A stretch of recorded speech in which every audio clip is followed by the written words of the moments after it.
Paul-Marie Couteau, merci Bonjour. de nous accorder cet entretien. Devant la mer. Devant la mer. C'est le logo du ciel, vous savez, c'est la mer, l'horizon et le ciel. C'est parfait alors. C'est l'alliance du bleu marine et du bleu ciel. Ah ben justement, donc sur Marine Le Pen, donc quel est votre rôle exact au sein du Front National ou à côté du Front National? Oui, au sein du Front National, je n'ai aucun rôle puisque je n'en suis pas membre. Mais j'ai plusieurs rôles auprès de Marine au sein de sa campagne. Donc, je répète que elle est arguée du Front National, elle le dit elle-même, elle n'est pas la candidate du Front National, mais soutenue par le Front National et soutenue par d'autres, par des personnalités diverses, ainsi que par le Ciel, le parti dont je parlais, Souveraineté, Indépendance et Liberté, qui regroupe des gaullistes, des souverainistes, des gaulo-souverainistes, comme on dit. Et à ce titre, je suis auprès de Marine pour l'aider dans les tâches de sa campagne. Ça peut être des discours, ça peut être des conseils, ça peut être de la représentation, ce qui m'amène d'ailleurs aujourd'hui à Nice. Et puis je suis un de ses porte-parole, mais elle en a 7, donc beaucoup, ce qui est très bien d'ailleurs, il y a une diversité de voix, beaucoup de personnalités différentes portent la parole de Marine Le Pen. Vous êtes porte-parole et conseiller aussi Oui, mais vous savez, dans le flot d'une campagne, on ne distingue pas tellement les fonctions. Hein. Ceux qui sont là et ceux qui veulent travailler, travaillent. D'autres peuvent avoir des fonctions sans rien faire, ça ne signifie pas grand-chose. C'est dur une campagne présidentielle. Hein. Les journalistes appellent, les associations appellent, les syndicats appellent, les corps professionnels appellent, demandent des réponses. Et c'est ceux qui sont là et qui ont un moment qui répondent ou qui se déplacent pour répondre à des journalistes ou faire des débats ici ou là en France. Donc ça se fait vraiment au coup par coup. Hein. C'est très informel une campagne. Qu'est-ce qui vous a poussé, vous êtes donc vous issu du souverainisme, qu'est-ce qui vous a poussé à vous engager plus à fond avec Marine Le Pen? Justement, issu du souverainisme, comme vous dites, je crois que nous avons beaucoup végété, beaucoup trop, MPF, de Philippe de Villiers, DLR, il végète encore, hélas, à un niveau assez bas, et je crois qu'il y restera Dupont-Aignan. Le parti que j'avais, le RIF, l'expérience Pasqua-Villiers a explosé. Pourquoi? Parce que je crois que nous avons eu peur, en tous les cas nous avons manqué d'un courage essentiel, c'est de donner une perspective à notre discours, qui n'était pas nécessairement immédiatement populaire. C'est compliqué le souverainisme, il faut faire comprendre que c'est pas une œuvre politique, c'est une œuvre politique, éminemment politique, qui permet de mener une politique. La souveraineté, c'est la condition même, ça a été le problème de nombreux rois ou de nombreux présidents de la République au prix de Gaulle. Quel cadre avons-nous à protéger ou à reconstruire pour pouvoir mener une politique? La souveraineté. Bien, on a seriné un peu ce thème, je crois qu'on a commencé à le faire comprendre par certains Français, notamment dans le cadre européen, c'était manifeste, mais il a fallu lui donner une perspective politique qui touchait d'autres Français. Et faute d'avoir des accords au second tour, Pasqua, Villiers, Dupont-Aignan jusqu'à présent, on était obligés de se rallier à l'UMP. Et ça, je crois que ça a découragé nos électeurs et ça nous a privés de toute lisibilité politique. Le courage que nous n'avons pas eu, c'est de tendre la main au Front National. Car là, il y a une perspective politique. Parce que les thèmes du Front National, surtout ceux que développe Marine depuis qu'elle en est présidente, sont des thèmes très très proches de tout ce qu'on a développé depuis 15 ans. Je suis bien placé pour le savoir. Marine Le Pen dit aujourd'hui des choses qu'il y a 15 ans disait Philippe Séguin. Bien. Ou même Jean-Pierre Chevènement, vous savez. Donc il fallait, et pour ça, sauf en somme, ne pas rester dans cette espèce de césure qui non seulement a coupé en deux la droite, c'est pas si grave, mais a surtout coupé en deux le camp national, si vous voulez. Et j'essaie de créer un pont entre ces familles trop dispersées et le Front National pour créer une véritable force nationale. Je ne me sens pas d'ailleurs, je l'ai fait trop, ou moi je l'ai trop laissé faire, je ne me sens pas en situation, dans le fond, je ne nomme personne, de cracher sur la figure de millions de Français qui sont des bons patriotes et qui votent Front National.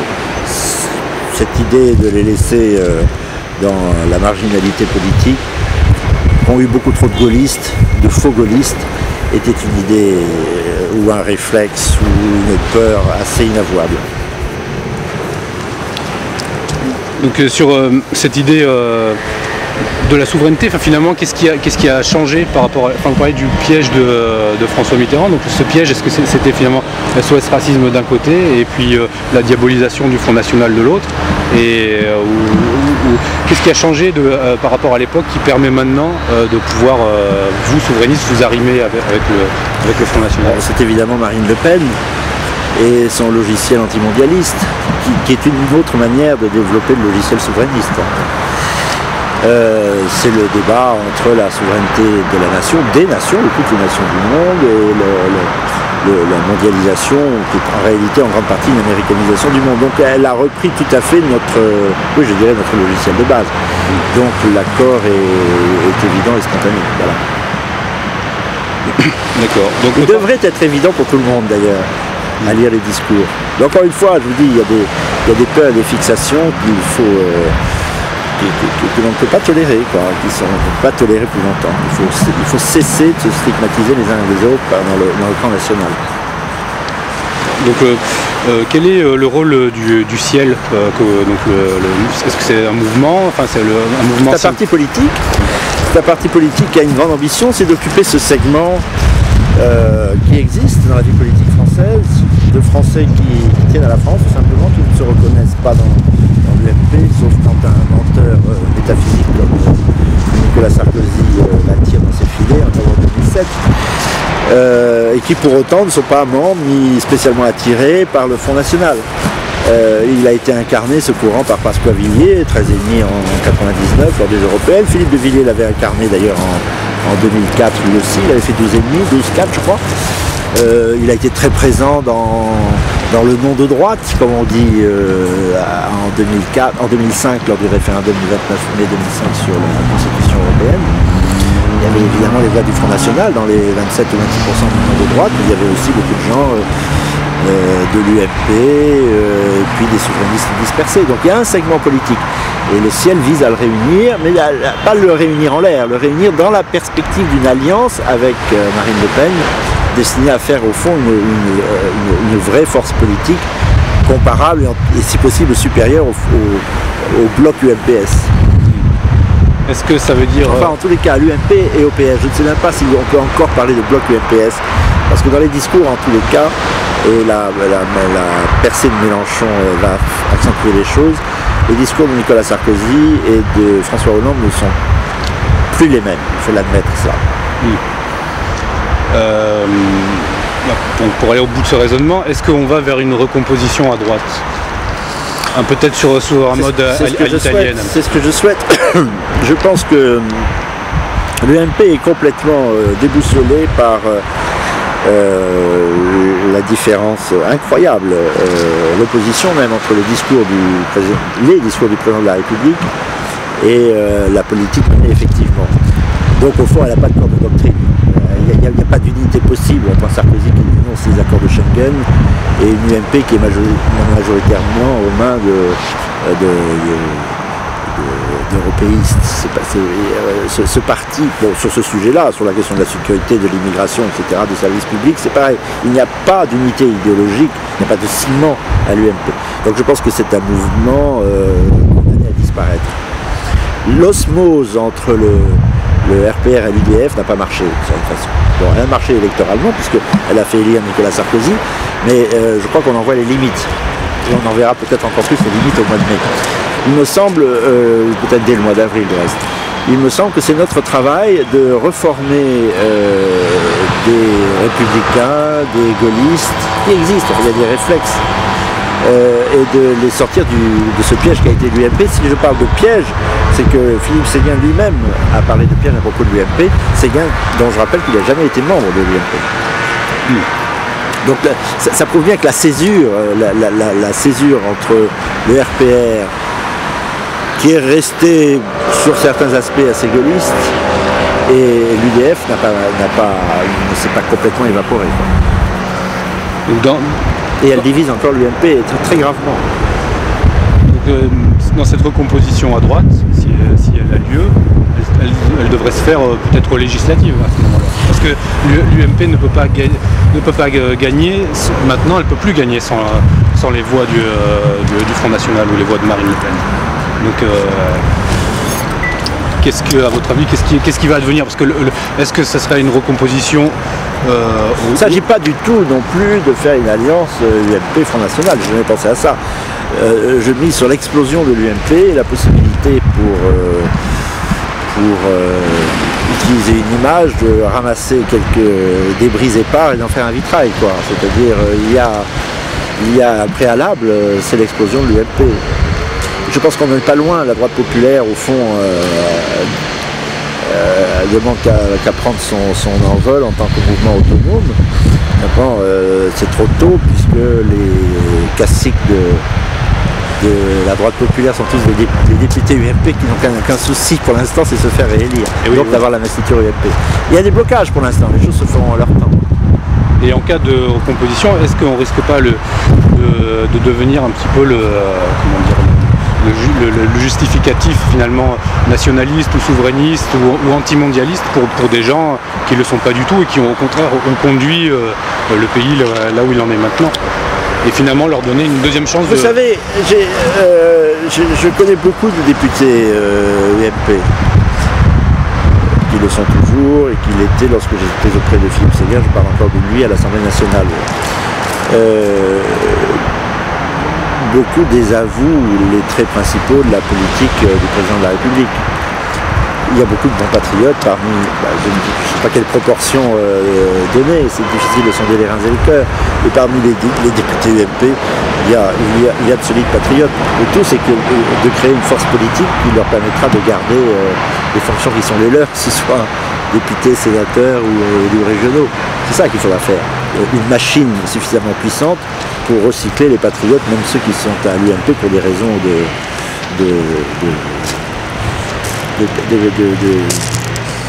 comment dire, j'ose pas dire alimentaire, c'est nationaliste, en réalité, pour des raisons alimentaires. On a déjà, Sarkozy fait ça depuis 2007 finalement, d'essayer de tourner autour des thématiques souverainistes ou nationales, de les utiliser à des moments opportuns et voilà, est-ce qu'on risque pas de se retrouver dans cette configuration mais encore plus poussée, avec cette fois-ci une étiquette, peut-être ce qu'il y a eu en Italie autour de Berlusconi, quand la Ligue du Nord, qui était vraiment un vote populaire et de classe moyenne, a fini par rejoindre Berlusconi. Et finalement, au moment de... Maintenant, il reste presque plus rien de ça, parce que face à... Quand finalement Monti, la Goldman Sachs et tout ont voulu vraiment prendre les choses en main, cette alliance a été balayée en fait. Il ne faut pas faire de comparaison avec l'Italie, vraiment. J'ai été député européen pendant 10 ans. Même dans mon groupe d'eurosceptiques, on n'avait pas le même logiciel politique. En Italie, la principale force d'opposition de droite, elle est régionaliste, elle est les mêmes sécessionnistes pour une partie de ses membres. Et il n'y a pas de ça chez nous, de toute façon. Là, c'était plus dans l'idée, si la Ligue du Nord joue un peu le rôle du Front National par rapport à une alliance à droite. C'est-à-dire pour nous, ça serait le Front National l'équivalent. Non, ne comparons pas les partis, parce que même la Ligue du Nord est incomparable, elle ne se compare pas au Front National. Fini et l'Alliance nationale ne se comparent pas avec les souverainistes. Ils ont toujours été pro-européens d'ailleurs. Même quand ils étaient dans le groupe eurosceptique dont j'étais vice-président, je le connais bien. On ne peut pas comparer les situations nationales entre elles. Je crois d'ailleurs que le fantasme souvent repris, notamment c'est un serpent de mer du monde, l'idée d'une alliance des populistes européens, ça ne marche pas, tout simplement parce qu'ils ne pensent pas la même chose, ils n'ont pas les mêmes préoccupations. Les populistes du Nord, les Flamands ou les Hollandais n'ont pas du tout les mêmes réflexes que les populistes français. D'ailleurs, j'accepte qu'on me décrive comme populiste, mais on n'a pas du tout le même logiciel, ni en politique intérieure, ni en politique étrangère. Et justement, sur cette question du populisme, on voit maintenant des gens qui viennent de la gauche, comme des gens comme Michéa ou des sociologues, des gens qui critiquent ce qu'on appelle la préférence finalement immigrée de la gauche. C'est cette idée qu'ils vont chercher maintenant dans les minorités les voix après avoir abandonné après avoir abandonné le peuple. Donc, si on se considère comme populiste et non pas de gauche ou de droite, comment est-ce qu'on se situe par rapport à ce que vous développez, c'est-à-dire la gauche, les gens de gauche, les appareils de gauche et même au fond l'électorat de gauche m'accuse de terme populiste. J'ai été sans cesse répétant pendant des années et des années que la césure droite-gauche était un peu artificielle. Bon, c'est un fait, il fallait la dépasser. C'est vrai, et ça reste vrai, le legs de la politique française, les invariants, les grands principes de la politique française, l'indépendance nationale, l'autorité, ça veut dire la souveraineté de l'État vis-à-vis des féodalités, le souci de la civilisation et de sa pérennité, tout ça c'est un legs français qui appartient à tous les Français, y compris ceux de droite et ceux de gauche. Cela étant, je trouve qu'il n'est pas très assumé à gauche, et il n'est plus du tout, de ce point de vue-là, l'évaporation de Jean-Pierre Chevènement ralliant François Hollande est très symptomatique. Il n'y a plus de gauche patriotique d'une certaine façon. Et cette idée de vouloir faire un pont entre la droite nationale et la gauche nationale reposait sur le fait qu'il y avait feu de rive, hein. Selon l'expression qu'on utilisait quand je soutenais Jean-Pierre Chevènement, les patriotes des deux rives. Oui, mais je vois plus très bien à l'horizon la rive patriotique de gauche, quoi. Et puis, vous savez, les Français, ça je m'en suis aperçu, j'ai fait cette erreur, je dois dire pendant longtemps, j'avais mésestimé ce point, je ne voulais pas le voir. Les Français, lorsqu'ils votent, veulent se situer à droite ou à gauche. Voilà. Et je crois que la campagne de Marine Le Pen était très courageuse lorsqu'elle a posé cette nouvelle césure mondialiste contre les peuples. C'est une bonne césure, c'est une bonne opposition, mais il faut aussi songer à réunir un peuple qui est tranquillement, banalement, spontanément de droite, parce qu'il n'accepte pas la chienlit, parce qu'il n'accepte pas la déliquescence des services publics et l'éducation nationale, parce qu'il n'accepte pas l'immigration sans contrôle, etc., qui sont tranquillement de droite et auxquels nous devons d'abord nous adresser. Donc vous ne croyez plus trop ni gauche ni droite en fait. Je constate qu'il ne marche pas électoralement et qu'il est impossible du fait de la désertion du sentiment patriotique à gauche. Voilà. On tire les conclusions, vous savez, les choses évoluent, je ne dirais pas, j'aurais peut-être pas dit ça il y a 20 ans ou il y a 10 ans, mais je le dis aujourd'hui. Et je pense même qu'il faut cesser de diaboliser le mot droite. S'il s'agit de récupérer le legs de la politique française, qui a été la grande œuvre du général de Gaulle, de ramasser le tronçon de l'épée, constatons, et plus je réfléchis au général de Gaulle, plus je le vois confirmer que le général de Gaulle aujourd'hui serait beaucoup plus à droite qu'à gauche. Mais pourtant, avoir accepté le legs de la politique française, l'indépendance nationale, l'autorité de l'État, le rétablissement des frontières, le plan RUEF aussi, c'est beaucoup plus à droite qu'à gauche. Enfin, sans parler des aspects moraux et civilisationnels, là le général de Gaulle était nettement réac. Oui, mais tout le problème de cette étiquette de droite... Catholique et français toujours, même. Oui. Mais c'est le problème de l'étiquette de droite qui progressivement a glissé de ce sens de conservateur au niveau des valeurs à droite libérale, droite d'argent, affairiste, qui est tout autant, voire tout autant responsable de la gabegie actuelle que la gauche. Chacun à son niveau, eux au niveau des affaires, les autres au niveau peut-être de la culture. Ne laissons pas ce que représente la droite française, qui a quand même quelques grands noms, Tocqueville, Chateaubriand et autres, ne le laissons pas aux affairistes. Elle est beaucoup plus noble cette tradition qu'elle ne l'est quand elle est incarnée par des oligarques de l'UMP comme aujourd'hui, qui sont en fait des affairistes et qui se préoccupent au fond ni de la droite ni de la gauche parce qu'ils ne se préoccupent pas de la France, c'est tout simplement une posture. Est-ce que Nicolas Sarkozy est de droite? Non. Il a même essayé de faire entrer ce qu'il y avait de pire à gauche. Il citerait Kouchner, en citer d'autres. Il était très à l'aise avec eux, ou Frédéric Mitterrand.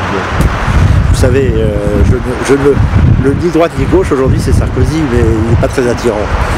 Ou alors Bayrou, c'est pas nettement mieux. Pour finir, une dernière question sur cette thématique.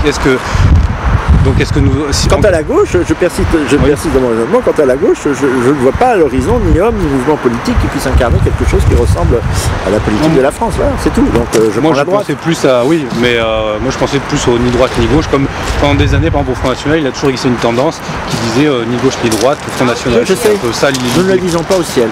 Voilà. Le ciel est un parti de droite qui entend créer, réunir d'abord en son sein et peut-être ensuite, en se métamorphosant, créer une force des droites nationales. Aussi nationales. Et pensez-vous que donc, la droite nationale aura la force en cas d'alliance avec des gens de l'UMP ou de ce qui suivra l'UMP, de pousser dehors les oligarques? Il n'y aura pas d'alliance avec l'UMP tant qu'il y a l'UMP. Donc il n'y aura pas d'alliance avec l'UMP.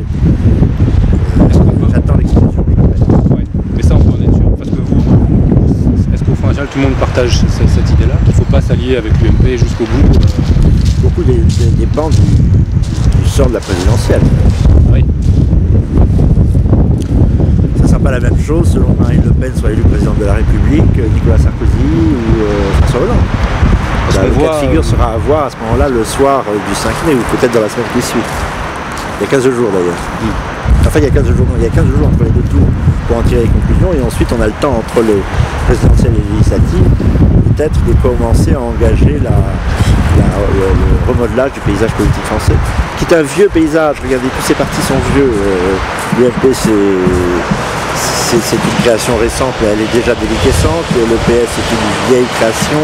Le Front National aussi est un vieux parti, il a été créé dans les années 70. Peut-être qu'on a besoin de refaire le paysage politique français, de se reconstruire.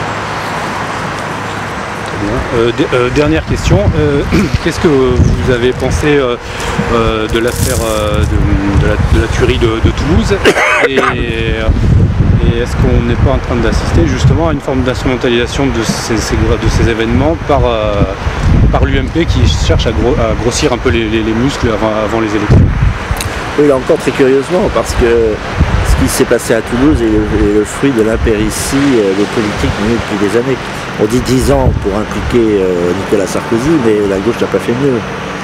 Que ce personnage, Mera, ait touché illégalement d'ailleurs le RSA, que son logement ait sans doute été pris en charge par je ne sais quelle collectivité, qu'il ait fait plusieurs fois de la prison, qu'il ait été condamné plusieurs fois et relâché très vite, que son train de vie est d'attirer l'attention des policiers et que les policiers en question se sont satisfaits d'une réponse du genre mais je me contente, je ne suis pas un terroriste, je ne suis pas lié à Al-Qaïda, je me contente de faire des cases dans les supermarchés. Ah, c'est tout.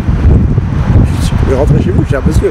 Je veux dire, il y a un laxisme, y compris dans l'action de la police, sans parler de la magistrature, qui finit par dégoûter d'ailleurs de s'intégrer des gens qui le voudraient. Je ne suis pas sûr que c'est le cas de Mera, mais plus nous reculons et plus nous achetons lâchement la paix sociale en multipliant les avantages de ce genre, plus nous nous dégoûtons de nous-mêmes, nous dégoûtons ceux qui voudraient devenir français, et plus la situation sera explosive. C'est le produit de la lâcheté. Je crois que, je cite souvent une phrase de Nietzsche, la lâcheté devant les conséquences est le signe distinctif de l'homme moderne. Nous sommes modernes en ce que nous sommes lâches devant les conséquences, on recule sans cesse. Et ça donne des méras, et ça donnera beaucoup de drames, évidemment. Car il y a beaucoup en France, il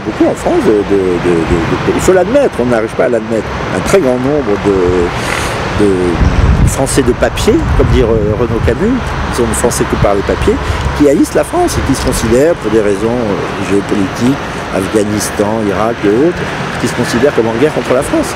S'ils sont en guerre contre la France, il faut que la France leur fasse la guerre. J'irais même jusqu'à prôner des tribunaux d'exception. Est-ce que derrière, on ne peut pas, donc, comme on a eu en ex-Yougoslavie, des forces étrangères qui appuyaient les forces internes pour la balkanisation? Et est-ce qu'on ne risque pas en France d'avoir un scénario comme ça? C'est le cas. Des groupes entiers sont appuyés par les puissances étrangères. Faut-il en citer? L'Arabie Saoudite, par exemple,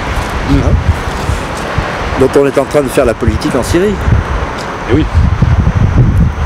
Le paradoxe de l'UMP, c'est un peu ça aussi, c'est de prétendre... L'UMP ne pense pas, l'UMP, qui se soucie de la France à l'UMP? Pas le président de la République, pas les ministres, ils s'en fichent. Regardez les tours de riz, la politique étrangère française, on en parle peu dans la campagne, et si vous voulez finir là-dessus, je serais heureux, parce que je ne vais pas en dire deux mots quand même. Prenons l'exemple de la Libye, parce qu'aujourd'hui, nous sommes le 4 avril, pardon. J'anticipe, c'est crucial. Les tours de riz du bombardement de la Libye, de l'armement des rebelles libyens. du désengage de Kadhafi. On peut ne pas le porter dans son cœur, mais Kadhafi, à tout le moins, contrôlait la région pour étendre l'influence de la Libye et contrôler notamment les Touaregs. Bon. Il s'en servait comme arme, mais ce faisant, par un système de prébande, il les contrôlait. Il contrôlait d'ailleurs les flux migratoires de surcroît. Et c'était pour nous un interlocuteur. Il y avait des choses à attendre de nous, nous de lui, etc. Que se passe-t-il? Kadhafi disparaît. Alors d'une part, les Touaregs se sont armés à Djorno, non seulement dans les armes libyennes, à la faveur des désordres, mais aussi dans les armes que nous avons livrées aux rebelles. Et maintenant envahissent le nord du Mali, la chose est faite. Et on peut craindre, ils envahissent l'ensemble du Mali. Quand on est à Tombouctou, on peut être à Bamako. Et créer un califat très lié à je ne sais quelle autre puissance délibérément islamique ou réseau, et ce califat au centre de l'Afrique de l'Ouest sera pour nous un souci majeur car il déstabilise non seulement le Niger, la Mauritanie, possiblement le Maroc et l'Algérie, le Burkina Faso, enfin l'ensemble d'une zone qui pour nous est tout à fait vitale. Si je dis ça, c'est pour insister sur les conséquences. Nicolas Sarkozy n'a jamais pensé un quart de seconde aux conséquences à long terme du coup, car c'était pour lui un coup en compagnie de son ami Bernard-Henri Lévy, qui consistait à bombarder Tripoli. Il faut avoir un souci de la France pour songer aux conséquences à long terme. Il faut par exemple aussi s'appuyer sur le ministère des Affaires étrangères plutôt que sur M. Bernard-Henri Lévy. Mais justement, c'est ceux qui ont un intérêt à redessiner le Moyen-Orient en s'appuyant sur les islamistes depuis des décennies, presque ce sont les Américains finalement. Les Américains sont complices de l'extrémisme islamiste partout. Donc on a cette tenaille avec nous sommes pris en tenaille. À deux pinces, avec d'un côté... Exactement. C'est ce que mon ami Jean-Pierre Perroncet-Lugo a appelé dans un très bel article publié dans une revue que j'ai l'honneur de diriger, qui s'appelle Les Cahiers de l'Indépendance, l'Islamérique. L'Islamérique, oui. C'est un concept qui dit beaucoup de choses sur la tenaille dans laquelle nous sommes prises. Mais qui pense cette tenaille? Au Quai d'Orsay, on la pense. À l'Élysée, j'en suis pas sûr. Mais justement, comment desserrer cette tenaille? Est-ce qu'on doit d'abord desserrer la pince islamique ou d'abord la pince mondialiste? Alors moi j'ai une réponse, je la livre comme une hypothèse probable, mais je suis encore en train de réfléchir. La première pince, la pince la plus terrible, la plus sournoise, la plus dangereuse, c'est la pince impériale. Pourquoi? Parce que nous avons désappris à être nous-mêmes. C'est pas normal qu'un peuple comme le peuple français, un grand peuple français qui sait se battre, soit complètement inerte aux agressions, y compris l'immigration de masse d'ailleurs, qui le submerge. C'est parce qu'il a perdu le souci de lui-même. Ça c'est très grave. Il a perdu le souci de lui-même parce qu'au fond il est tombé sous une tutelle à deux reprises, après la Première Guerre, après la Seconde Guerre mondiale, une tutelle américaine qui s'est traduite très vite. Et ça a été une diplomatie pensée, efficace, redoutablement efficace, par une tutelle intellectuelle et culturelle. Ce que l'on peut appeler une colonisation des esprits, puisque reprend un livre d'Yves Eudes. Quand les esprits ont été colonisés tout au long des années 20, ça a commencé dans les années 20, les années 30, les années 40, les années 50, les années 60, les années 70, au combien. Il y a un coup de frein justement après la guerre, dans les années 50 et 60, où c'est reparti dans les années 70, 80, etc. C'est ça qui a coupé les racines de la France et qui fait que les Français n'ont pas le réflexe de défense, l'esprit de défense, parce que nous ne savons pas qui nous sommes. C'est ça ce qu'il y a de pire. C'est l'être français qui souffre en ce moment, qui est trop affaibli dans la tête des Français pour qu'ils aient l'idée de se défendre. C'est peut-être l'être français qu'il faut restaurer, mais ça, il ne faut pas le restaurer vis-à-vis de l'islamisme, il faut d'abord le restaurer vis-à-vis de l'hégémonie impériale américaine, en fait. Vous appuyez sur un bouton de télévision, vous voyez quand même pas des prônes en direct de la Mecque, vous voyez les feuilletons américains. C'est pas en arabe que l'on ou en turc que l'on enseigne dans les universités françaises, dans un nombre plus élevé de filières spécialisées, c'est en anglais ou en américain. Donc le danger il est là. C'est tout le problème, on a l'impression qu'on est vraiment en train d'installer cette chose-là, comme en ex-Yougoslavie, c'est-à-dire avec d'un côté... La tenaille. Voilà, et finalement, à la fin, les gens, comme si les gens n'auraient plus d'autre choix que se rallier à l'occidentalisme le plus... en défendant presque d'un côté le caricaturé, le voile, et de l'autre côté le string. Quoi. Finalement, il y aurait plus de valeurs occidentales et plus...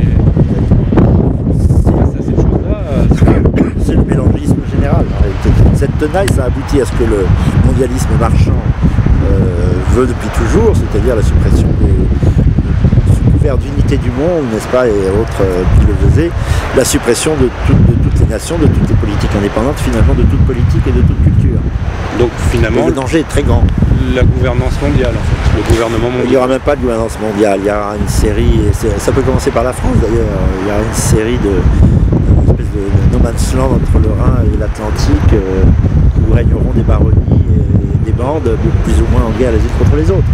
Et peut-être que toute l'Europe sera ainsi. La France est spécialement fragile de ce point de vue-là, c'est un souci. C'est un souci qu'avait souvent le général de Gaulle. Lui répétait cette phrase de Michelet, la France aurait pu ne pas être. Pas une évidence de nature la France, hein, c'est une construction politique et culturelle fragile. Eh bien je dis qu'aujourd'hui, je prolonge Michelet, la France pourrait un jour ne plus être. C'était une hantise générale. La France peut disparaître, c'est un effort. Là aujourd'hui les Français ne le consentent plus. Je parie encore qu'il y a encore des chances pour qu'ils consentent un jour à se sentir suffisamment français pour se défendre et être une nation parmi les autres nations. Il ne s'agit pas de dominer qui que ce soit, il s'agit d'être soi-même. La question, c'est la question de l'être aujourd'hui. Être ou ne pas être français. Alors, pour finir là-dessus, le camp national en France That is the question. A toujours été justement divisé depuis la guerre entre ces deux camps finalement. Ceux qui ont été gaullistes, ceux qui pensent que la France a encore un rôle national à jouer, et ceux qui se disent finalement non, la France finalement c'est terminé, et ce qui reste maintenant c'est presque une forme de puissance européenne qui serait à construire, et comme la France a été dissoute par le soft power américain, il resterait finalement que une identité qui est commune à tous les Européens, et qui serait cette chose qu'il faut, en s'appuyant sur la Russie. Vous entendez des discours pareils au Front National? Non, au Front National, certes, peut-être pas, mais par exemple les identitaires pensent comme ça. Pour les identitaires, écoutez, j'ai beaucoup d'amis parmi les identitaires. Quand on parle avec eux, il n'y en a pas deux qui vous disent la même chose. Oui. Alors, au Front National aussi, il y a beaucoup. Depuis toujours été comme ça. Je crois que Marine a un discours assez cohérent et l'expérience a montré qu'elle était quand même nettement majoritaire au Front National. Donc, non, je trouve qu'on a encore plus de pensée. Et nous, souverainistes et marinistes, membres du Front National, assez constitués, assez charpentés. D'ailleurs, je ne suis pas loin de penser qu'il y a un renversement épistémologique d'une certaine façon à la Gramsci. Le bloc hégémonique a été, surtout dans la foulée de mai 68, à partir des années 70-80, il a été internationaliste, il a été moderniste, voire laxiste, il a été antitraditionnaliste, bon, donc de gauche d'une certaine façon.